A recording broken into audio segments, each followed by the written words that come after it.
Hey YouTube viewers and listeners, thank you for coming back to my channel, Lucy Mwangi USA. I'm Lucy and I'm so happy that you could join me today. On this platform, I hope to inform, to inspire and share my experiences as an immigrant from Kenya, now living here in the United States of America. So let's pick up from where I left off. On my last video, I talked about how I got my 5-year visa to come to the US, to the world of Coca-Cola in Atlanta, Georgia. If you haven't watched that video, there'll be a link on this video so you can be all caught up. Today, I'm talking about my first time in America, the journey from Nairobi, Jomo Kenyatta International Airport to Atlanta International Airport, and my entire experience courtesy of the World of Coca-Cola Tour promotion and 101.9 Metro FM. So I got my visa issued from Kampala, Uganda, because remember I mentioned that the US Embassy in Nairobi had been bombed back in 1998. So I returned to Kenya and bid my family and friends goodbye, and that was towards the end of October. I boarded my flight from Nairobi Jomo Kenyatta Airport. That was only the second time I had been on a plane. This was going to be a very, very long trip across the oceans to a faraway continent that I had never ever imagined that one day I would set foot on. I was anxious but determined. I was concerned that nitapotea, that I would get lost, that maybe I wouldn't know how to navigate my way around, how to connect my flights and such things. But I was determined that I would fake it until I made it. I would ask questions if I wasn't sure about something along the way. I remember on the flight from Nairobi to Amsterdam, I was so nervous and anxious, and I think it was showing everywhere. And luckily, there was this guy sitting next to me. He told me his name was Arne Saveras. He was Norwegian. He struck up a conversation with me. He told me that he flew all the time and it was going to be all right. So, Mr. Arne, if this ever gets to you somehow, because you never know with the internet, thank you so much for making my flight a little less nerve-wracking. So from Amsterdam, I connected a flight to Atlanta International Airport. I was still nervous because I kept saying, what if I miss my flight or end up on the wrong flight or something happens and there's no one to pick me up from the airport? You know, what will I do? Because remember, all this time, things had been moving so fast. From the time I got the news that I had been selected to come to the US, to getting my passport, then the visa, and now I was in a plane to the United States of America. It was like a dream. And what if I woke up and found out that I was only dreaming? That would really suck, right? But everything worked out. I went through the airports without any hiccups. My passport had my occupation listed as a journalist, and I had a 5-year visa, so I was good to go. Mr. Jack Lang, retired Coca-Cola representative, was waiting for me at the airport, holding a placard with my name on it. I was wearing a Coca-Cola branded t-shirt and a cap, just in case, so he can pick me out among the crowd at the airport. I was so happy to see him. I felt relieved. I was no longer worried that I would be deserted at the airport or anything of the sort. Mr. Lang was very kind and professional. He dropped me off at the hotel, the embassy suites, so I could rest and freshen up, and he promised to pick me up the following day. Considering that I was a journalist, it was only appropriate that we visited some of the media houses in Atlanta, Georgia. Mr. Lang took me to several radio stations, including KISS 104.7, Atlanta's R&B station, where I was given the mic and I introduced myself. I talked a little bit about myself and what I do in Kenya, and the presenter who was on air at the time let me introduce the next song that was coming up. That was awesome. That was amazing. We took pictures with the staff and moved on to another radio station, Peach 94.9 FM, then the news radio WGST, which was Atlanta's official Olympics information radio station. Remember, the Olympics were held in Atlanta in 1996. I also got a chance to go to the Olympic Stadium as well. So that was kind of cool. Later on, we went to Georgia Technical Community College. They have a radio station there called WREK Atlanta 91.1 FM. It is a student radio station entirely managed, operated, and engineered by Georgia Tech students. I thought that was so cool, and I wish I went to school there. I would have joined them for that radio station. Obviously, we couldn't leave without visiting CNN.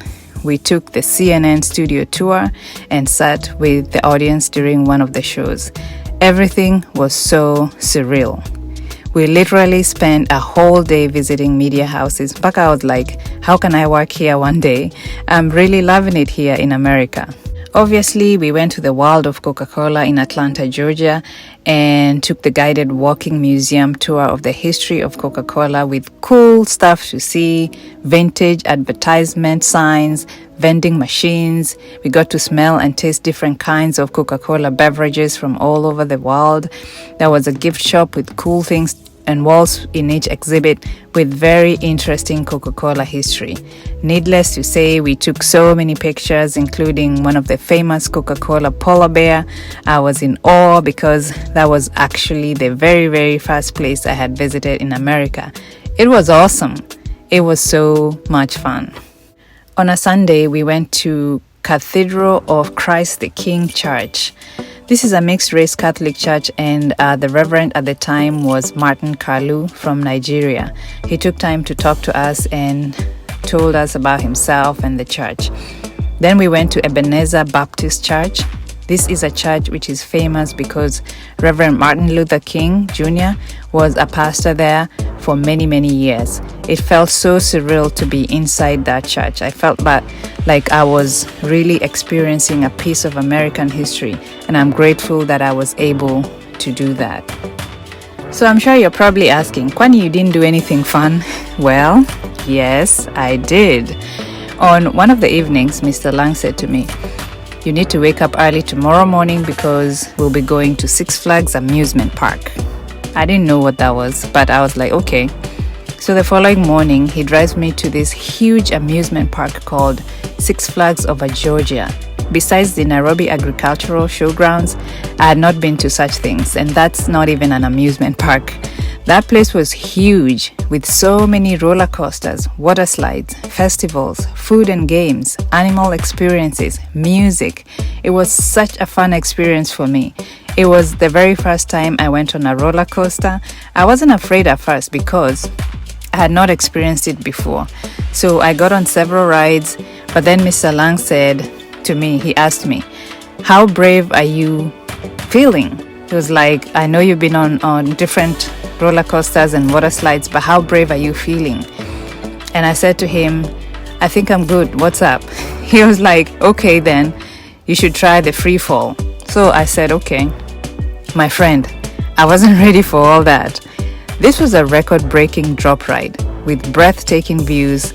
If you can even open your eyes to see from about 130 feet from the ground. The ride was only about 90 seconds, but it gave you a feeling of jumping from a 13-story building. It was the most nerve-wracking, stomach-wrenching, exhilarating experience ever. I couldn't believe I had survived that. My head was spinning from the combination of being on all the rides all day. We had to get some medicine for my throbbing headache after that, but I was so glad that I did all that. Later on, we went to the top of the Stone Mountain at an elevation of about 1,683 feet, about 513 meters. We spent some time there enjoying the views. The views were amazing. This was another piece of American history with one of the largest artwork of rock carving in the world. So that was such an amazing and fun day. Besides all that, I got an opportunity to go to one of the clubs in Atlanta. It was a Kenyan club with a Kenyan DJ. We went backstage and chatted with the DJ a little bit and then went on to enjoy the music. So now let's talk about some of the new foods that I experienced. So we went to Wendy's and Mr. Lang asked me to try onion rings. This is basically a French fry, but with onions instead of potatoes. It's a cross-sectional ring on an onion dipped in batter or breadcrumbs, then deep fried. It was alright to me, but I still prefer French fries, even up to this day. We went to Hooters as well, because why not? That was the first time I had shrimp. Up to that point, the only seafood I had eaten was fish. So that was really a good experience because I like shrimp up to this day. By the way, when we went to Six Flags amusement park, I also tried funnel cake, which is a fair favorite snack, loaded with sugar, but so good. I still have those funnel cakes every time I go to amusement parks or the many fairs that we've been to, especially when my daughter was young. So leave me a comment down below. How was your experience the first time you came to the US, if you've been here before? What did you love? Is there anything you didn't really like? Let's share our experiences and our stories. I'll be really happy to hear from you. So those are just a few of my experiences during my first ever trip to the US of A. All in all, it was an experience of a lifetime. The fact that I had a personal tour guide and chauffeur was an added advantage, obviously. So Mr. Jack Lang, thank you so much from the bottom of my heart. I hope you join me next time when I talk about the decision I made to come back to the US while my 5-year visa was still good, and how the transition was as I tried to navigate the new life here in America. Thank you so much for your continued support, for subscribing to this channel, and for liking and sharing my videos. And as always, remember to seize the moments and trust the process. See you next time.